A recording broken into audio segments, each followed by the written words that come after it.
오늘은 생명의 삶 7월 29일자 시편 19편에서 14절까지 말씀을 가지고 창조주 영광의 계시, 해와 같은 주님 말씀이라는 제목을 가지고 말씀의 은혜를 나누길 원합니다. 우리가 오늘 읽은 이 19편의 말씀은 두 단락으로 나누어집니다. 1절에서 6절까지 말씀은 피조물에 대한, 특히 해에 대해서 강조하는 부분이 나오고 있고, 7절에서 14절까지는 지혜시의 일반적인 특징을 가지고 있으며 주님의 율법, 즉 토라에 대한 묵상이 포함되어 있습니다. 이 시편 19편은 아주 독특하며 또 아름다운 시편이라고 할 수 있습니다. 유명한 신학자인 C.S. 루이스도 이 시편에 대해서 나는 이 시를 시편 중에서 가장 위대한 시로 간주하며 세상에서 가장 위대한 서사시로 간주한다라고 그렇게 이야기했습니다. 왜냐하면 이 시편 19편은 가장 아름다운 시를 가장 심오한 신학과 결합시키고 있는 모습을 우리가 찾아볼 수 있기 때문입니다. 쉽게 말하면 하나님이 만드신 자연을 보고 신이 있다라고 하는 그 일반적인 계시의 부분을 말하고 있고, 또 하나님의 말씀 토라를 통해서 특별 계시의 부분들에 대해서 그러한 것들을 나열하고 있기 때문이라는 것이죠. 실제적으로 1절에서 6절까지 말씀에 하나님을 엘이라고 하는 단어를 통해서 그냥 신의 명칭으로서 하나님을 이야기하고 있지만 7절에서 14절까지 말씀은 야훼라고 하는 말을 통해서 분명하게 여호와 하나님이라고 하는 단어를 지칭해서 사용하고 있다라는 것이죠. 그래서 먼저 1절 말씀을 보시면 이렇게 이야기합니다. 하늘이 하나님의 영광을 선포하고 궁창이 그의 손으로 하신 일을 나타내는도다. 아멘. 사람이 여러분 장엄하고도 위대한 대자연 앞에 서게 되면 나도 모르게 탄성과 함께 엄숙해지고 또 자신을 돌아보게 됩니다. 이 아름다운 자연 앞에 서니 나는 참 작고 이것을 만든 신은 대단하구나. 즉 하나님을 모르는 사람도 이 자연 세계를 보면서 신에 대한 존재 그리고 그 광활함에 대해서 감탄을 하게 되죠. 그런데 하나님을 아는 사람들에게는 이 자연이 어떻습니까, 여러분?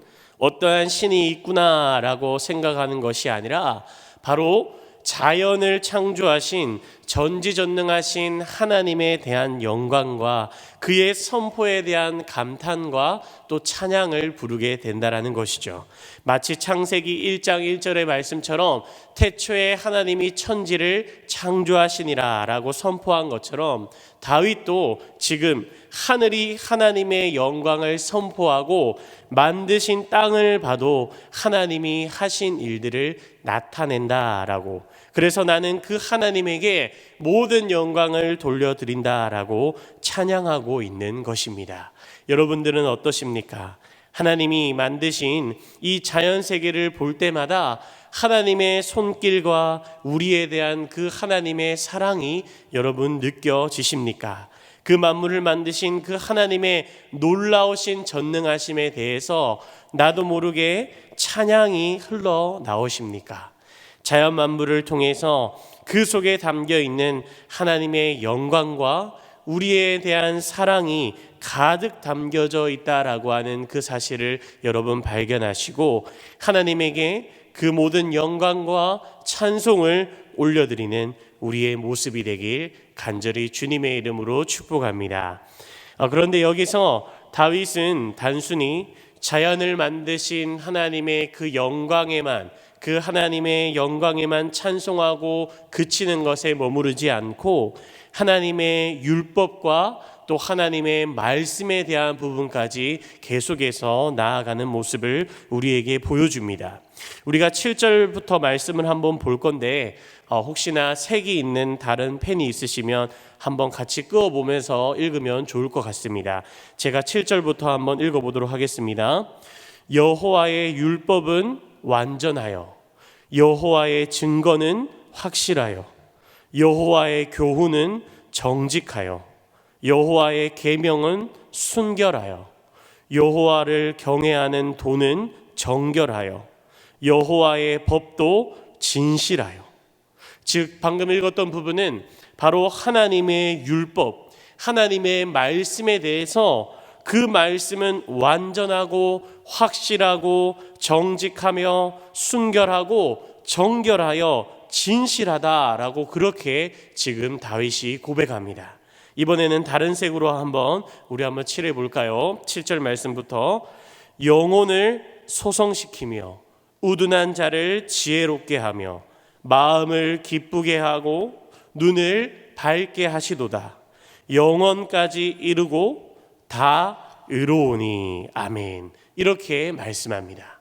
즉 하나님의 말씀은 내 영혼을 살리기도 하시며 지혜를 더하여 주시사 모든 문제를 해결하게도 하시고 말씀으로 인해 내 마음에 참 기쁨을 허락해 주시며 또 영적인 나의 눈을 뜨게 한다라고 고백합니다. 그리고 결론적으로 바로 하나님의 말씀은 다 의롭다라고 노래하고 있다라는 것이죠.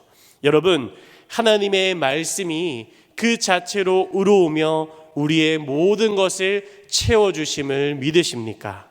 내 영혼을 살리기도 하시며 지혜를 더하여도 주시고 참 기쁨을 허락해 주시며 나의 영적인 눈을 뜨게 해준다는 그 사실을 여러분 신뢰하십니까?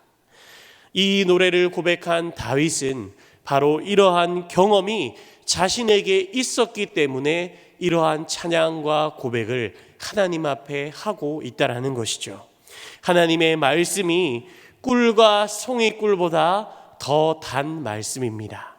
주의 말씀으로 내가 경고를 받아서 이것을 지킴으로 인해서 내가 하나님 앞에 상을 받게 되었습니다. 고의로 내가 죄를 짓지 않고 그 죄가 나를 주장하지 못하도록 하나님이 나를 도우셨습니다. 내가 하나님의 말씀을 지킴으로 인해서 큰 죄가에서 내가 벗어나겠나이다. 결국 이 다윗의 고백과 노래는 하나님의 말씀을 따라 하나님의 말씀을 쫓아 살아가며 행동한 이 다윗의 체험에서 나온 고백이었습니다. 하나님의 말씀이 결국에는 나를 의롭게 한다. 사랑하는 성도 여러분, 간절히 원하기는 이 고백이 다윗의 고백으로만 남아있는 것이 아니라 나의 고백, 우리의 고백이 되길 간절히 축복합니다. 하나님의 말씀이 나를 의롭게 하는 그 삶으로 살아가시는 저와 여러분들이 되시길 간절히 주님의 이름으로 축복합니다. 마지막으로 다윗은 이렇게 이야기하며 말씀을 마무리합니다. 14절 말씀인데요, 우리 한번 보도록 하겠습니다. 나의 반석이시요 나의 구속자이신 여호와여, 내 입의 말과 마음의 묵상이 주님 앞에 연락되기를 원하나이다. 아멘. 여러분, 다윗은 분명히 알았습니다. 나의 입과 내 마음에는, 나의 힘으로는 나는 의롭게 살 수가 없는 존재구나. 내가 아무리 노력하고 애써봐도 결국 그것은 모래 위에 세운 집과 같으며 나를 구원해 줄 수 없다라고 그 사실을 다윗은 깨달았던 것이죠. 그래서 다윗은 고백합니다. 나의 반석이 되시며 나의 구속자가 되신 여호와 하나님이여, 내 모든 입술의 말들과 마음의 묵상이 주님 앞에, 그 말씀 앞에 연락되기를 내가 원하나이다.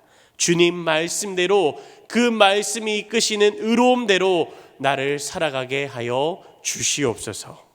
오늘 말씀을 여러분 기억하시어 하나님의 말씀이 나를 완전하게 하고 의롭게 하며 하나님의 말씀대로 살아가는 것이 의로운 삶을 살아낼 수 있는 방법인 것을 여러분 기억하시고, 이 다윗의 고백이 나의 고백이 되며 나의 삶이 되는 그러한 은혜가 충만하게 임하는 귀한 시간이 되길 간절히 주님의 이름으로 축복합니다. 아멘. 다 함께 기도하겠습니다.